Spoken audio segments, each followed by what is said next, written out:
चलतु आज गोटे शिखा नुआ आइटम से प्रथम आमको रेडी करा पड़ो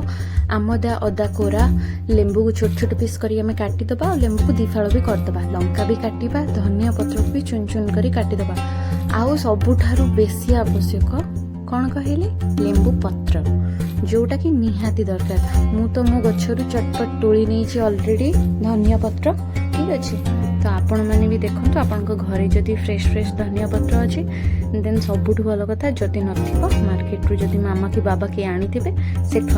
व्यवहार करेंगे आमको एवं दरकार पूर्व दिन बासी पखाड़ जोटा कि ऑलरेडी मु बन देती देखो मुझे ये ढालुची कि अल्प पा देती ये अधिक पा देवी तो ये देखूँ किंतु मुझे आणिकी जेहेतु बाहर पानी टी ढालुची अधिक पानी से 15-20 मिनिट या सेमती ही ढांकी देवी ठीक अच्छे पानी दे सारापर मुझे काली ऑलरेडी भात पखाड़ करके रखी देखूँ बेसी अमाउंट दरकार नहीं अल्प अमाउंट हेल्ले चलो ये देखूँ मुझे सफिसीयंट पानी देदेवी पानी देकी 15-20 मिनिट ढांकी देवी ढांकी सारापर आम कौन करवा आप खाली देखिए ठीक अच्छे बहुत ही टेस्टी और यम्मी और आपको ट्राए करके देखला आप निहाती कहे कि श्रीमंदिर कथा मन पड़गला ऑलरेडी आमर 20 मिनिट्स हो गलानी तो ये भात गुड़ा को आमको भलसे चकटा पड़ो भात ना पखाड़ को आमको भलसे चकटा पड़ो देखो मुझे चकटार लगी आपड़ भी भलसे मेसी मेसी चकटी ने ताकि ये बेसी टेस्टी लगे आउ यापाई आम ऑलरेडी बहुत मेहनत करुँच कहीं लगे ना ये श्रीमंदिर स्टाइल तो से ऑलरेडी मो चकटा चकटी सरीगला आपण मैंने भी जब देखिए ट्राए करें निहाती करूँ फाइनाली मोर ओवर ए सरीगला तो ये रेडी है आमर ये वेट करूँ आम आम सब जिनस नहीं आसवा जहाँ ऑलरेडी आपको देखी आम ये पकेबा तो फास्ट मुझे लुण पकेली सैंधव लवण तापर ए वेट आम कौन लेंबू पकेबा मुझे छोट छोट ऑलरेडी काटी देती आपण मैंने भी काटिकी पकेबे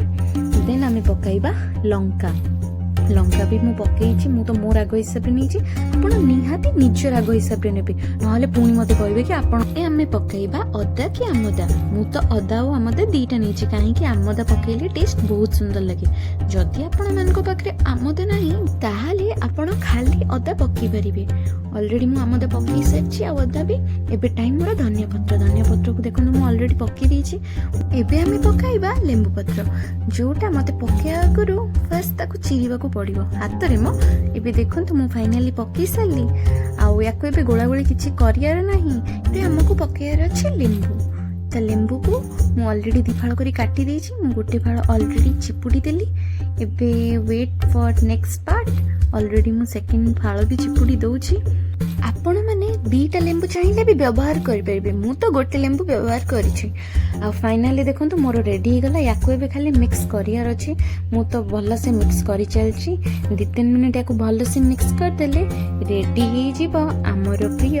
टंक तोराणी जोटा समस्त को बहुत प्रिय खाली सेतिकी नुहे एटा खाली पिला कि बुढ़ा मान को प्रिय नुहे एटा पुओ झियो समस्त को बहुत ही भल लगे श्रीमंदिर कहले आमे फर्स्ट आम माइंड रे से टंक तोराणी जोटा कि मु आपन को आज घरे बना सिखे देली आपण माने भी थरे घरे चेष्टा करंतु बनेया को आ केमिति लागिला घर लोक कोन कहिले याको पी सारला परे मते निहाती कमेंट सेक्शन रे जणाइबे जेनुअली कहबे मु जो बनै छिले एटा बहुत ही टेस्टी बनी छि मते तो बहुत भल लागिला सेटा छाडंतु मो घरे मामा बाबा जेजेमा जेजेपा समस्त को भल लगे समस्ते कहले बहुत ट्राए करेंगे आ गरम दिन में टंक तोराणीटा देह पे बहुत भल एमती भी हेल्दी खाना आजिकल कौट मिलूँ तो ताठू बेटर जदि श्रीमंदिर जाई होनी निजे ही बन कि आम कि नवा आ मन पकईदेवा आम कालिया कथा तो आपण मैंने भी घरे ट्राए करूँ आमती जिन शिखा लाइक सब्सक्राइब एंड शेयर करूँ।